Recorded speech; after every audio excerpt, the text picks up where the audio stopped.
오늘 이 시간은 긍휼의 은혜라는 제목으로 말씀의 은혜를 나누도록 하겠습니다. 오늘 본문의 주인공은 마리아입니다. 옆에 있는 할머니는 누굴까요? 마리아의 친척 엘리사벳입니다. 이 엘리사벳은 누구를 임신하고 있습니까? 세례 요한을 임신하고 있죠. 마리아보다 6개월 먼저 임신을 했습니다.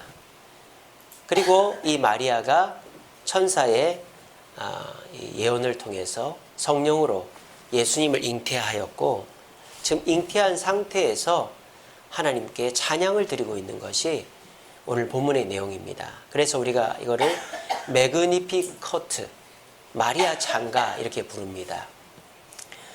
자, 그런데 오늘 본문에 보면 은혜라는 단어는 나오지 않아요. 하나님의 은혜, 예수님의 은혜, 은혜를 받았다 이런 말이 안 나오고 대신에 은혜 대신에 어떤 단어가 나옵니까? 네, 긍휼이라는 단어가 나옵니다. 오늘 본문에 보시면 50절에 긍휼하심이 두려워하는 자에게 대대로 이르는도다. 또 54절에 그 종 이스라엘을 도우사 긍휼히 여기시고 기억하시되, 은혜라는 단어는 안 나와요. 긍휼이라는 단어가 나옵니다. 마리아는 이 세상에서 가장 축복받은 사람입니다. 왜냐하면 메시아의 어머니가 됐기 때문입니다. 그런데 이 메시아의 어머니가 된 마리아는 자기 자신을 은혜 받은 자다라고 말하지 않고 긍휼을 얻은 자다라고 말하는 것입니다. 자, 그러면 은혜와 긍휼이 어떤 차이가 있을까요? 한마디로 말하면 은혜는 받을 자격이 있는 자가 받는 것을 은혜라고 하고, 긍휼은 받을 자격이 없는 자가 받는 것을 긍휼이라고 합니다. 아이고 목사님, 우리가 구원의 은혜도 받을 자격이 없는데 받았으니까 은혜라고 하지 않습니까? 여러분, 그렇지 않죠? 여러분들은 구원의 은혜를 받을 자격이 있습니다. 왜 그렇습니까? 여러분은 만세전에 택함을 받은 자들이기 때문이에요. 그러니까 여러분들은 구원받을 자격이 있는 사람들이에요. 여러분, 보통 은혜라는 말을 한번 용례를 따져봅시다. 우리가 어떤 단어의 정의를 내릴 때 어떤 문맥에서 쓰는가를 보면 알아요.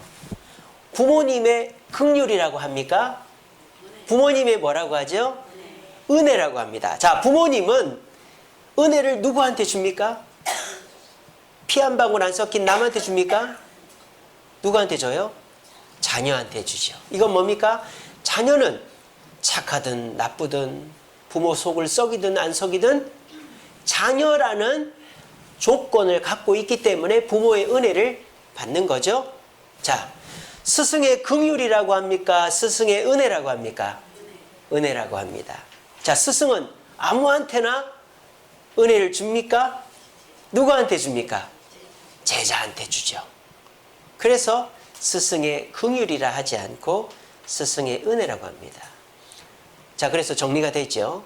은혜는 자격이 있는 자가 받는 것이다. 그러니까 우리가 긍휼과 은혜의 개념을 혼동하고 있는 거예요. 대부분 사람들이. 자, 긍휼을 봅시다. 긍휼의 용례를 봅시다. 긍휼이라는 단어는 세상에서 쓰지 않아요. 세상에서는 긍휼이라는 단어를 뭐라고 쓸까요? 자비라고 합니다. mercy라고 하죠. 그래서 이 긍휼이라는 단어도 영어 성경에 mercy라고 되어 있어요. 자비. 자비라는 단어는 어떨 때 씁니까? 원수가 나의 원수를 그러니까 내가 어려움을 당했는데 내 원수를 향해서 용서해 줄 때 내가 은혜를 베푼다고 할 수도 있겠지만, 아주 명확한 의미는 뭐죠? 뭘 베푼다? 자비를 베푼다라고 하는 것이죠. 또 거지, 불황아, 또 아무도 거들떠도 보지 않는 사람들을 돌봐주는 것을 은혜를 베푼다고도 할 수 있지만, 뭐라고 할 수 있어요? 자비를 베푼다고 하는 것이 더 합당한 말이겠죠. 원형 경기장에서 죄를 짓고 죽을 위기에 처한 사람에게 이 황제가 이렇게 하면 죽는 거예요. 근데 황제가 이렇게 해주는 거를 은혜라고 합니까? 자비라고 하죠. 이처럼 자비와 긍휼은 의미가 다른 거예요. 그럼 이거를 조금 더 여러분들이 알기 쉽게 말씀드리면, 자비는 은혜에 포함되는 것입니다. 그러니까 자비나 긍휼은 은혜라고 말을 해도 돼요. 하지만 구체적으로 명확하게 얘기하면 은혜와 자비, 긍휼은 다른 것입니다. 그래서 은혜는 아주 보편적으로 말할 수 있는 축복을 은혜라고 하고, 그 은혜 중에서도 자격이 없는 자가 받는 은혜를 자비, 교회에서는 긍휼이다라고 하는 것입니다. 그래서 긍휼과 은혜의 그 의미 구분을 잘 하시기 바랍니다. 자, 그런데 마리아는 지금 자신이 은혜를 받았다라고 말하는 게 아니라 뭐를 받았다? 긍휼을 받았다라고 말하는 거예요. 그러면 지금 마리아는 자신이 메시아를 잉태할 자격이 있다 없다? 없다는 거죠. 그리고 자기는 너무너무 부족하고 연약하고 아무 조건이나 자격을 갖춘 사람이 아니다라고 말을 하는 것입니다. 자, 그런데 이거는 내 생각이고 자기 생각이고, 하나님이 볼 때는 마리아가 긍휼을 받을 만한 모습을 갖추고 있었다라는 거죠. 그래서 하나님이 긍휼을 준 거예요. 그래서 마리아가 이 노래를 부르고 있는 거예요. 이 마리아 찬가, 이 노래는 뭐 긍휼을 주세요라는 기도가 아니라 긍휼을 받고 난 이후에 마리아가 하나님께 감사의 노래를 불러드리는 것입니다. 그러니까 저와 여러분들도 마찬가지입니다. 내가 아무리 노력을 하고 아무리 최선을 다해도 이 긍휼이라는 것을 받을 조건을 갖출 수는 없어요. 그런데 긍휼을 주는 사람의 입장에서 볼 때, 저 사람 저 정도면 내가 긍휼을 베풀어 줘도 되겠다 라는 마음이 들면 긍휼을 그 사람의 입장에서 줄 수도 있다는 거죠. 오늘 이 자리에 모이신 저와 여러분들이 자격이 없어요. 조건이 안 돼요.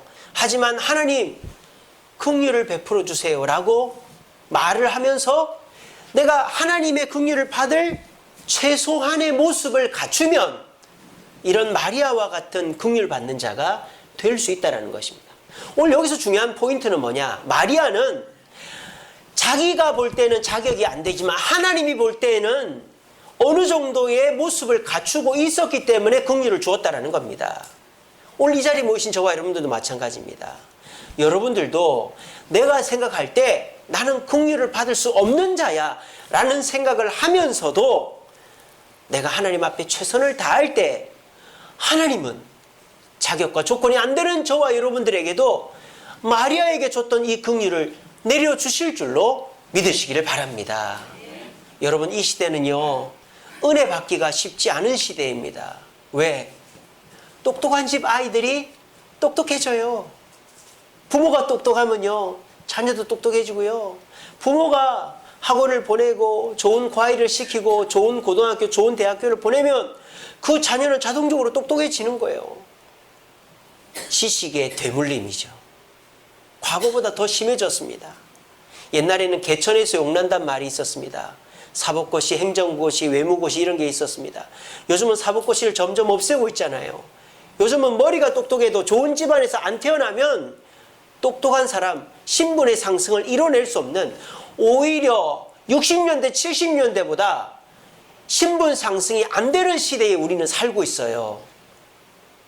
여러분들, 내가 그래도 TV에 나오는 것처럼 차도 있고 집도 있고 여행 따라 옷도 받고 입고 먹을 수 있는 거 내가 다 먹고 한다고 여러분들이 무슨 판검사처럼 연예인처럼 살고 있는 것 같죠? 자신을 돌아보세요. 요즘 결혼 못한 젊은이들이 얼마나 많습니까? 요즘에 건강이 나빠지는 어른들이 얼마나 많습니까?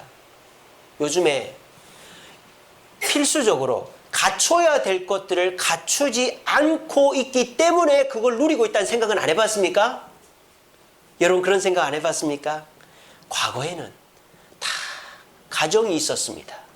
자녀가 있었습니다. 부모 형제가 있었습니다. 건강했습니다. 근데요, 요즘은요, 과거보다는 낫죠. 먹을 것도 낫고 입는 것도 낫고 누리는 것도 낫습니다. 근데 요즘은 가정이 없는 사람이 많습니다. 자녀가 없는 사람이 많습니다. 그리고 건강을 잃어버리고 있는 사람이 많습니다. 왜? 내가 누려야 되니까. 내가 연예인만큼 저 사람만큼 살아야 되니까 밤잠을 안 자는 거예요. 그렇게 해서라도 내가 돈을 벌어서 내가 남들만큼 살아야 되니까 그러면서 내가 기본적으로 갖춰야 될 것들을 놓치고 사는 거예요. 과연 옛날보다 지금이 낫다고 할 수 있을까요? 저는 그렇지 않다고 봅니다. 기본을 해놓고 나아져야지 기본을 무너뜨려 놓고 그냥 그 겉만 번지르르 한 사람들이 요즘 사람들인 것입니다. 요즘은 신분의 상승 자체가 과거보다 더 못한 시대를 우리는 살고 있습니다. 국회의장 아들이 의사입니다. 아버지 지역구 물려받아서 국회의원 하겠대요. 그거를 당당하게 밝히고 하는 시대가 됐습니다. 교회에서 목사님들이 교회 세습한다 그렇게 욕을 하던 그 사람들이, 그래서 교회 세금 받아가는 그 사람들이 자기들은 지역구 대물림 하겠대. 권력의 대물림입니다. 그것도 부끄러워하지도 않아요. 떳떳하게 나는 당당하게 내 갈 길 가겠다. 내가 다 넘고 가겠다. 세상에 그런 시대에 우린 살고 있어요. 이제는 권력자들이 그래서 어떡할 건데, 니네들 무식한 놈들이, 니네들 돈 없는 놈들이, 니네들 아무것도 없는 놈들이 우리를 어떻게 할 건데 해놓고는 저것들 마음대로 하는 거예요. 내 돈 내가 내 자식한테 물려줄 거다. 양도세 안 물리고 물려줄 거다. 다 편법으로 할 거다. 내 자식한테 내 지역구 물려줄 거다. 그러는 시대에 우리는 살고 있습니다. 이 시대에는 은혜조차 말라가는 시대예요. 은혜는 자격이나 조건이 있어야 되는데 부를 세습하고 지식을 세습하고 권력을 세습하니까 그 속에서 우리는 받을 것이 없는 거예요. 근데 여러분 안심하십시오. 세상 사람들은 은혜 외에는 받을 것이 없어도 우리에게는 긍휼을 받을 수 있습니다. 조건이 없어도. 우리 부모가 부자가 아니어도, 우리 부모가 똑똑한 사람이 아니어도, 우리 부모가 권력자가 아니어도 우리는 하나님의 긍휼로 이 세상에서 받을 수 없는 은혜를 받을 수 있는, 긍휼의 은혜를 받을 수 있는 자들이라는 사실을 기억하시고 기대하시는 저와 여러분 되시기를 간절히 바랍니다. 우리는 긍휼이 필요합니다. 우리 지난주에 건축을 결의했습니다. 기적이죠. 투표했는데 반대표가 다 한 표 나왔어요. 무효표는 체크를 안 했어요. 우리 어르신들 중에서 그냥 안 하고 낸 것 같아요. 그러니까 한 명 반대하고 다 이런 일이 있을 수가 없습니다. 제가 이번 주에 목사님들을 4분을 만났어요. 왜냐하면 돌다리도 두드려가면서 건너보라고. 제가 다 확인하고 점검하고 다니고 있습니다. 제가 우리 교회 투표했는데 1명 반대했다고 하니까 어떻게 공산주의가 아닌 이상 그럴 수가 있냐고. 그 교회를 개척한 목사가 투표를 해도 그렇게 안 된대요. 저는 이 교회를 제가 물론 개척을 했지만 제가 세운 교회가 아니잖아요. 성도들이 세운 교회지. 저는 아무 힘이 없습니다. 근데 한 표만 반대표가 나오고 다 찬성표가 나왔다는 것은 하나님의 뜻이 아니고는 안 된다는 거예요. 근데 우리는 그렇게 돼도 갈 길이 멉니다. 지난주에 땅 주인한테 얘기를 했습니다. 우리가 땅을 사겠어.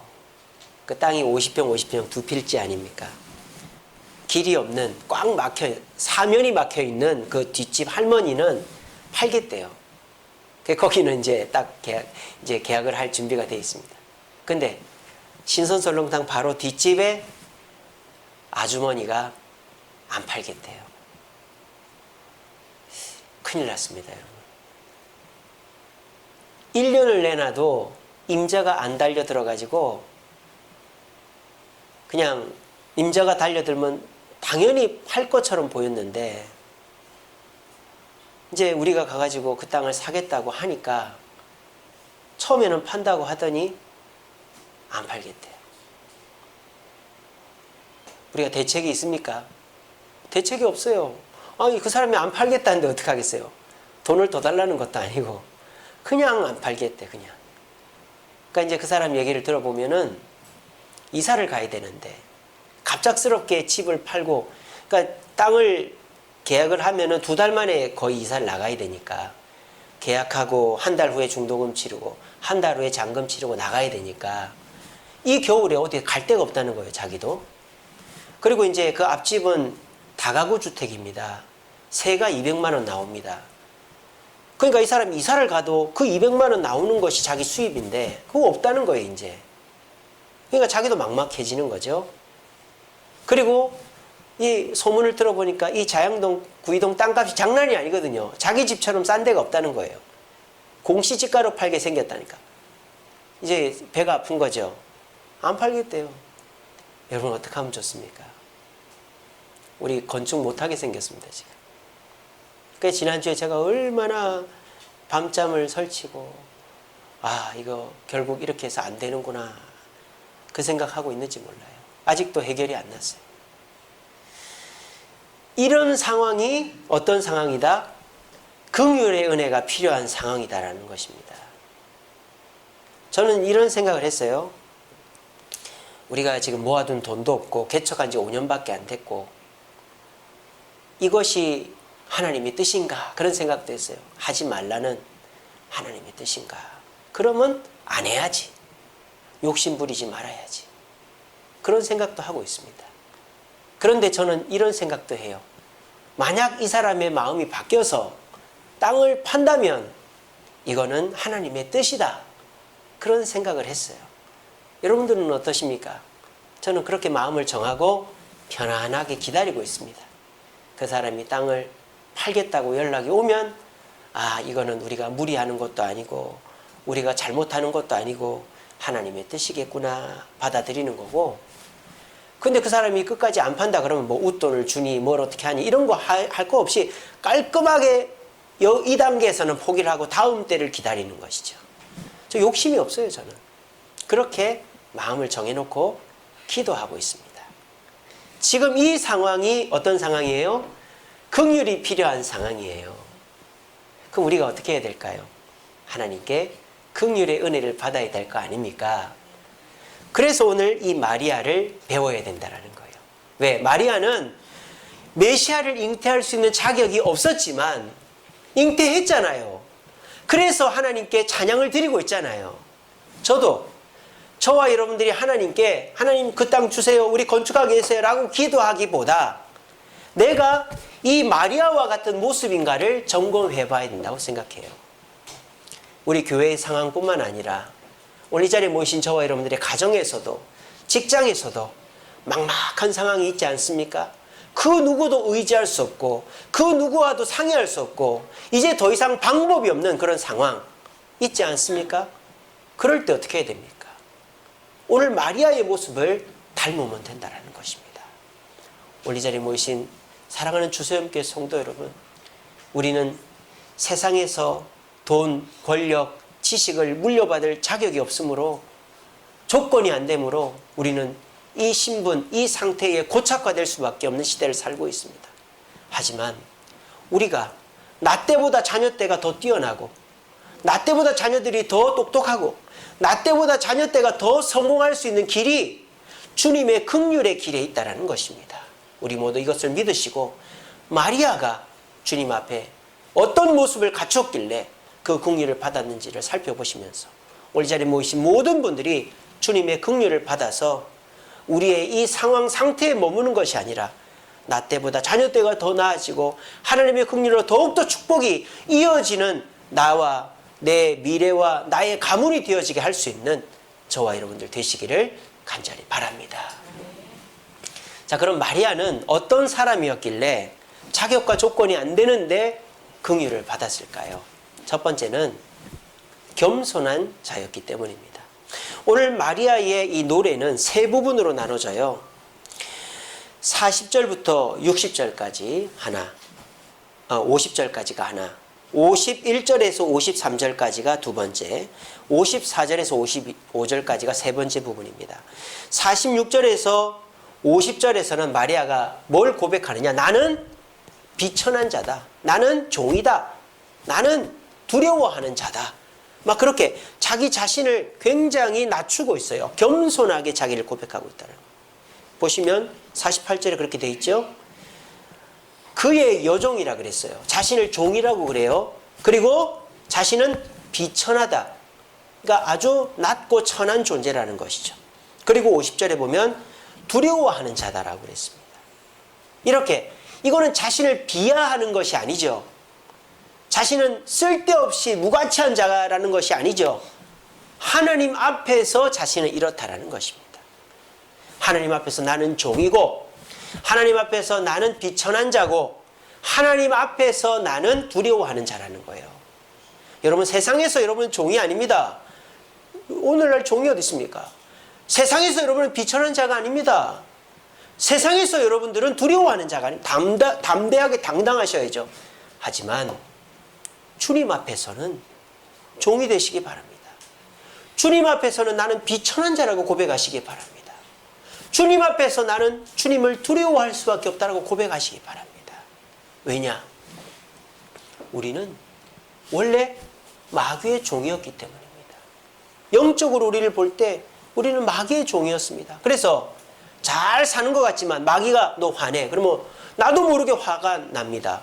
너 욕심 부려. 그럼 나도 모르게 욕심이 납니다. 너 그냥 누워있어 가지마. 그럼 나도 모르게 게을러집니다.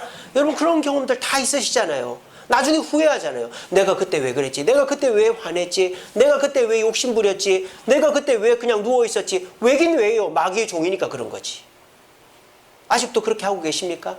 아직도 그 마귀에게서 벗어나지 못하고 있기 때문입니다.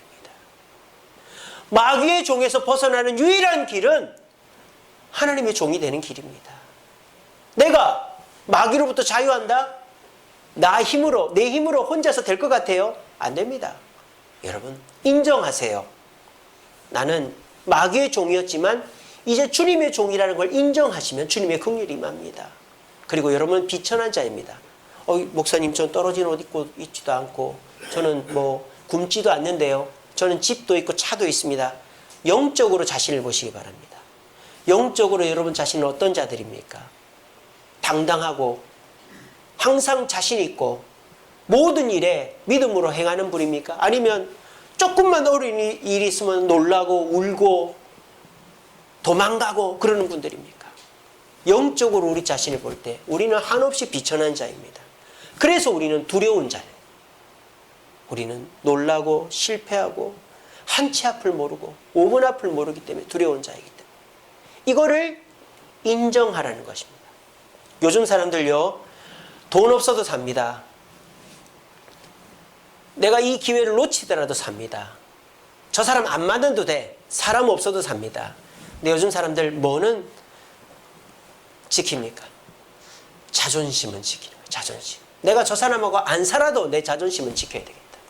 내가 이 돈 못 벌어도 나 이 직장 안 나간다. 내가 이번에 일 못해도 내 자존심 포기 못해. 자존심으로 사는 거예요. 전세 살아도 외제차 타고 집에 이렇게 막 패딩이 여러 벌이 있어도 요즘 양모같이 이렇게 하는 게 유행이더라고요. 또 사는 거예요. 카드 빚으로. 왜? 자존심. 다 그런 옷 입고 다니는데 나도 그런 옷 좀 입어야지 뭐. 그렇게. 자존심 없으면 못 삽니다. 여러분 자존심 있어야죠. 사람들 앞에서 자존심 있어도 됩니다. 하나님 앞에서 자존심 부리지 마시기 바랍니다. 왜? 하나님은 우리의 모든 것을 다 알고 계십니다. 더 중요한 건 뭔지 아십니까? 자존심 부리는 자는 긍휼을 못 받아요.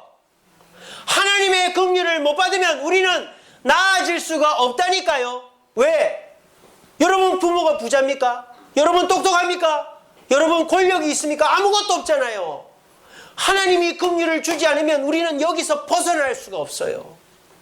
하나님이 긍휼을 줘야 내가 나아지고 내 자녀가 잘 되는 거예요.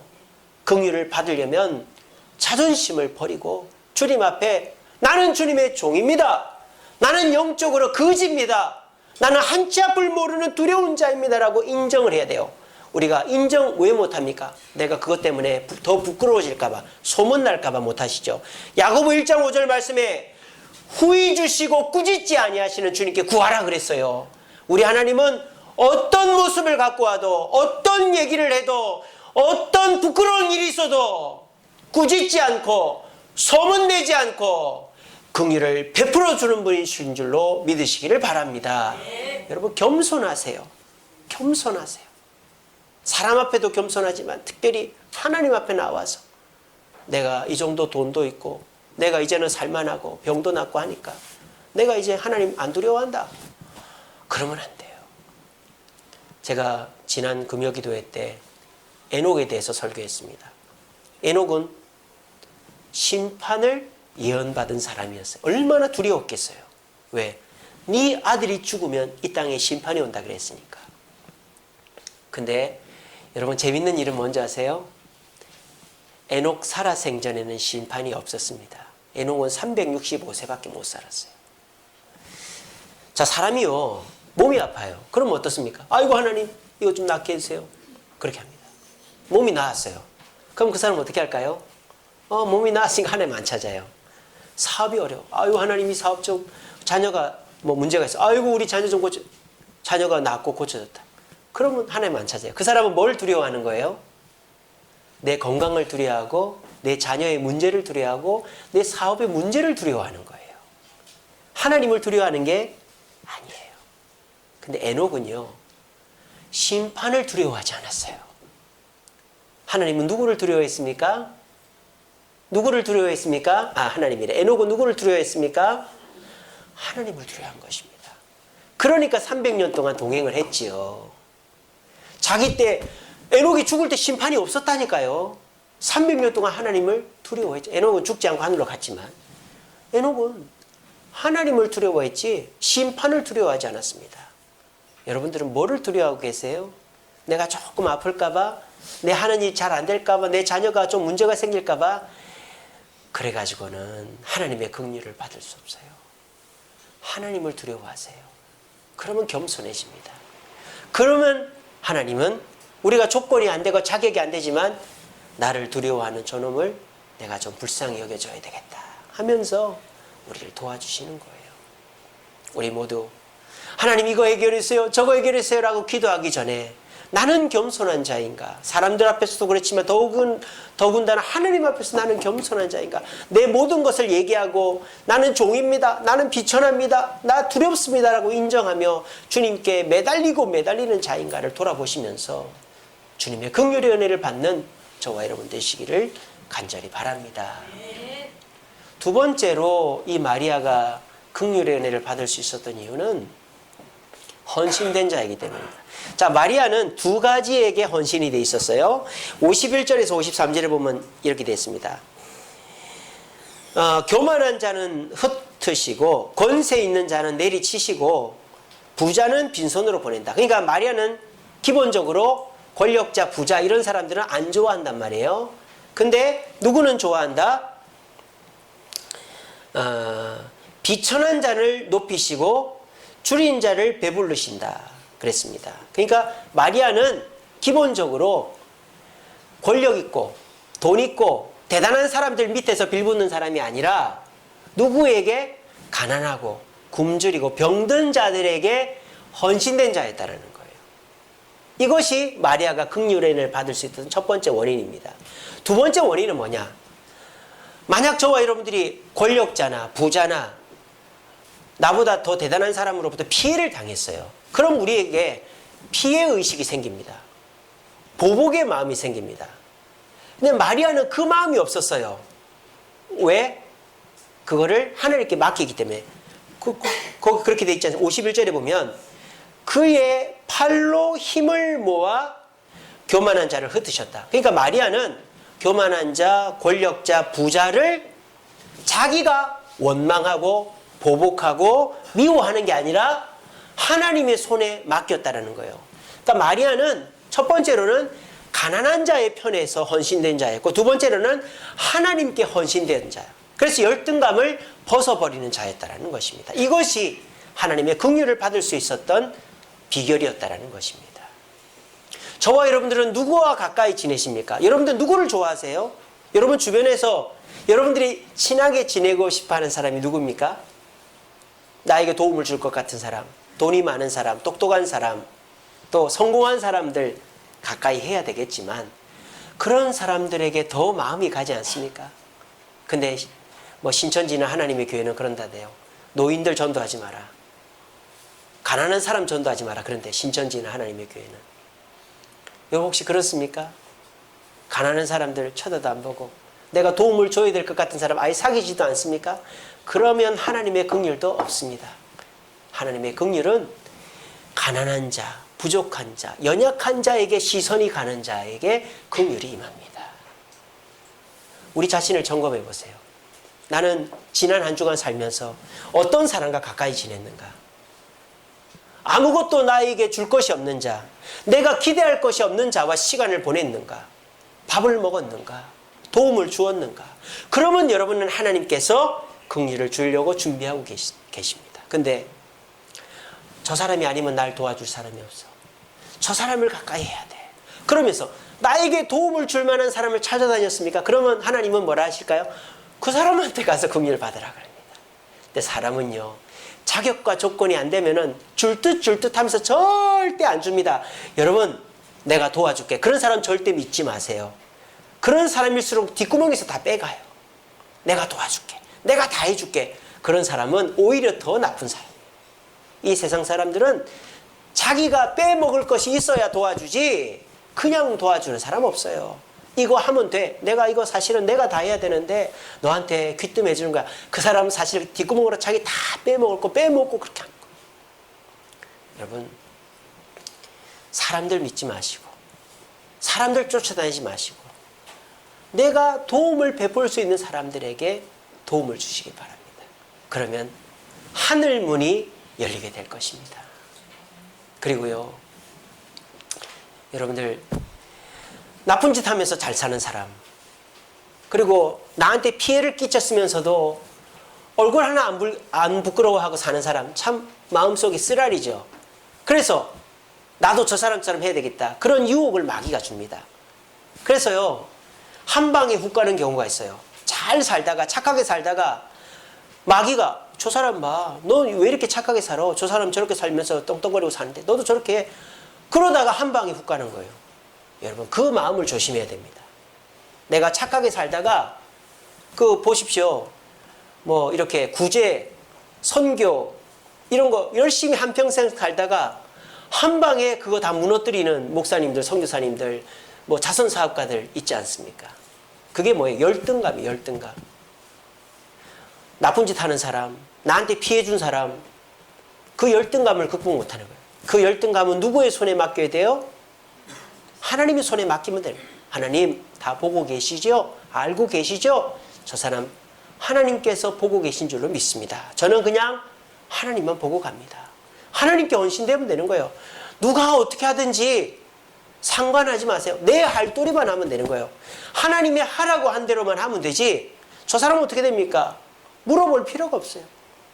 베드로가 네가 나를 사랑하느냐 예수님의 고백을 듣고는 주님을 사랑합니다 하고는 주님을 따라가는데 이 사도 요한이 있는 거예요. 주님, 저 요한은 어떻게 됩니까? 물어보니까 신경 쓰지 마라. 각자 사명이 있다 그러신 거 아닙니까? 여러분, 열등감 갖지 마세요. 그냥 주님만 보고 가세요. 그러면 우리 주님께서 여러분들은 승리케 하시고 그렇게 나쁜 짓 해가면서 잘 사는 것 같은 그 사람 반드시 하나님이 죽기 전에 벌을 내리실 줄로 믿으시길 바랍니다.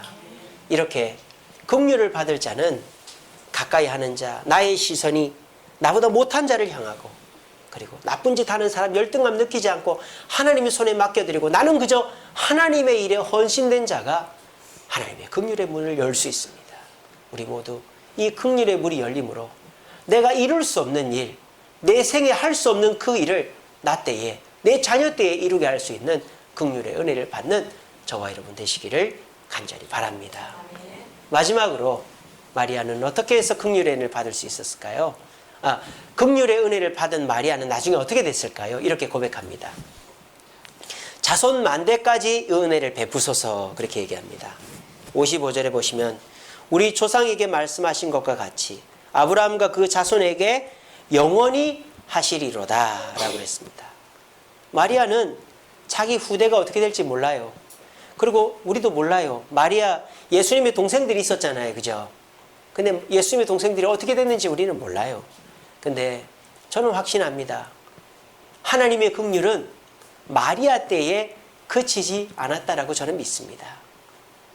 마리아에게 임한 긍휼은 그의 자손들에게까지, 자손 만대까지 이어졌다고 저는 믿습니다. 왠지 아십니까? 마리아의 긍휼의 모습을 자녀들이 배웠다면 그렇게 된다는 것입니다. 제가 지난 금요일 날 에녹 설교를 하면서 에녹이 받은 상에 대해서 이렇게 얘기했습니다. 여러분, 에녹이 받은 축복이 뭐죠? 죽음을 보지 않고 하늘로 갔다는 거 아닙니까? 저는 그것보다 더 큰 축복이 있다고 봅니다. 그게 뭐예요? 에녹의 아들 무두셀라가 받은 축복이라고 생각합니다. 무두셀라가 어떤 축복을 받았죠? 세계 최장수 969세를 살았어요. 자, 무두셀라는 969세를 살 수도 있었고 못 살 수도 있었습니다. 근데 무두셀라가 969세를 살게 된 이유는 뭘까요? 하나님 마음에 합당하게 살았기 때문입니다. 만약 무두셀라가 하나님 마음에 합당하지 못했다면 969세까지 못 살죠. 그냥 중간에 죽었을 거예요. 근데 하나님은 무두셀라를 살 수 있을 때까지 살게 하신 거예요. 그러니까 무두셀라는 어떻게 해서 하나님 마음에 합당했을까요? 누구를 보고 배웠을까요? 그렇죠. 에녹을 보고 배운 거예요. 에녹이 300년 동안 하나님을 다른 것을 보고 배운 것입니다. 에녹은 무두셀라를 앉혀놓고 그랬을 거예요. 무두셀라야, 내 말 잘 들어라. 너 죽으면 세상 끝난다. 너 두렵지? 나도 두렵다. 난 하나님을 두려워한다. 종말을 두려워하지 않는다. 너 하나님 뜻대로 살아야 된다. 알겠지? 얘기를 했어요. 그리고는 하나님을 두려워하며 사는 거예요. 술 먹자 그래도 안 먹고, 나쁜 짓 하자 해도 안 하고, 사기치다 해도 안 하고. 왜? 하나님이 다 보고 계시니까. 하나님 두려우니까 나쁜 짓은 아예 안 하는 거예요. 그리고 하나님이 기뻐하는 일을 하는 거예요. 그걸 누가 봤을까요? 무두셀라가 본 거죠. 그리고 무두셀라도 하나님께 예배드리고 하나님 뜻대로 살고 나쁜 사람들과 어울리지 않은 거예요. 그렇게 해서 이 무두셀라가 자기 신앙을 지키니까 세계 최장수의 수명을 가진 사람이 됐다는 것입니다. 이것이 축복이 아니고 무엇이겠습니까?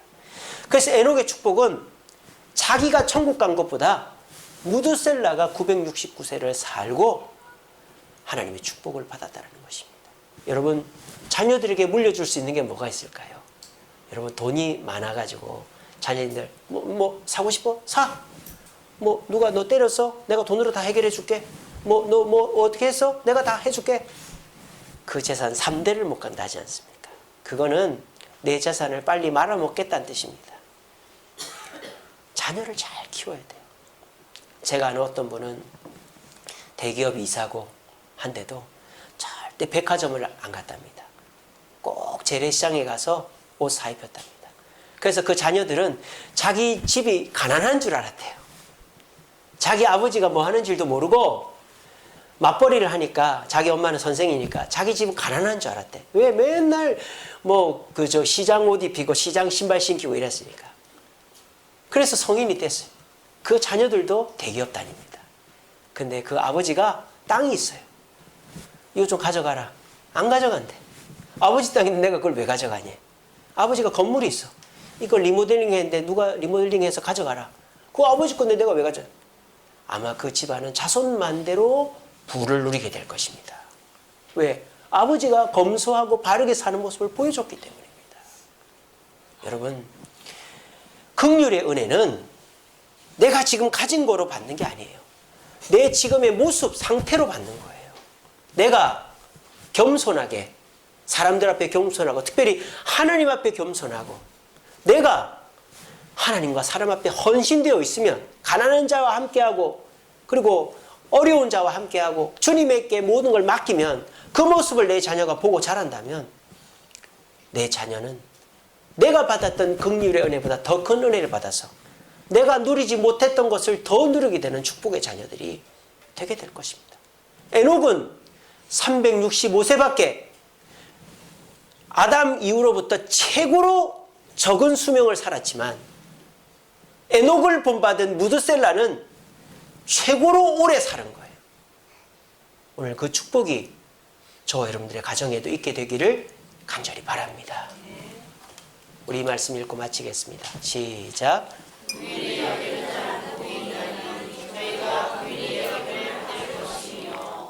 여러분들 잘 아시는 말씀이죠. 마태복음 5장의 팔복, 산상보훈의 시작에 나오는 팔복 중에 5번째입니다. 긍휼의 복은 누가 받는다? 긍휼히 여기는 자가 받는다. 자, 여러분, 내가 긍휼히 여긴다고 긍휼의 복이 내려오는 것은 아니라고 여러분 분명히 아시죠? 긍휼히 여긴다고 해서 긍휼을 받을 자격은 없어요.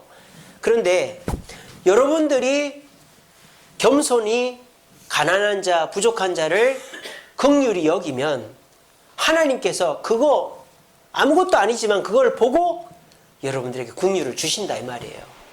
그러면 여러분들은 마리아와 같이 하나님께 찬양하게 되고, 여러분들의 후손들은 여러분들의 긍휼을 본받아서 하나님께 긍휼을 받아 대대손손 주님의 축복 가운데 살게 된다라는 것입니다. 그래서 결론적으로 말씀드리면 긍휼은 내 평소 생활 습관이 결정한다는 거예요. 내가 어떻게 사느냐, 내가 겸손하게 주님께 고백하느냐, 내가 가난한 자, 불쌍한 자를 돌아보고, 그리고 열등감에 빠지지 않느냐, 그 모습을 통해서 하나님은 우리에게 긍휼을 주신다는 거예요. 요즘 긍휼을 받는 사람이 없어지는 이유가 무엇입니까? 그렇게 사는 사람이 없기 때문에, 다 자기 자존심 때문에 하나님 앞에서 자존심 피우고, 나에게 도움이 될 것 같은 사람들을 의지하니까 하나님의 긍휼은 끊어지는 것입니다. 오늘 이 시간 이 말씀 꼭 기억하시고, 긍휼이 필요한 이 시대, 이제 세상은 더 이상 우리에게 긍휼을 기대할 수 없게끔 세상이 고착화되어 버렸어요. 부자들이 부를 되물림하고, 똑똑한 사람이 그 지식을 되물림하고, 권력자가 권력을 되물림하는 시대. 그래서 이제 저 미국의 스페니시나 흑인들처럼 국가에서 주는 보조금이나 먹고 살아가야 되는 가난한 사람들이 가난이 고착화되는 시대에 우리는 살고 있습니다. 예전에는 똑똑하면 공부해서 좋은 고등학교, 좋은 대학교 갈 수 있는데, 이제는 아이들 자체가 세상 문화에, 게임에 빠지고 그냥 연애에 빠지고 노는 것에 빠져서 공부를 안 해요. 그러니까 그냥 그 시대에 고착화, 부모보다 더 못한 애들이 돼버리고, 국가에서 주는 보조금이나 먹고 아르바이트나 하면서 사는 시대가 돼버리는 거예요. 여러분, 그렇게 내 후손들이 살게 놔두고 싶습니까? 어떻게 해야 됩니까? 하나님의 긍휼이 필요한 것입니다. 하나님 앞에 겸손하고, 그리고 가난한 자를 돌아보며 하나님 앞에 헌신되어질 때 하나님은 그 부족한 모습을 보고서라도 우리에게 긍휼을 베풀어 주시는 것입니다. 그래서 이 모든 것이 고착화되어져 가는 이 시대 속에서 하나님의 긍휼을 받아 나 때에도 점점 나아지고, 내 자녀 때에 나보다 신분과 권력과 물질과 모든 것이 상승한 우리 자녀들이 되어 주님 오셨을 때 우리 가문이 주님께 더 큰 축복을 받게 되어지는 그 축복의 시작이 오늘 이 예배의 시간이 되어지기를 간절히 바랍니다. 기도하겠습니다.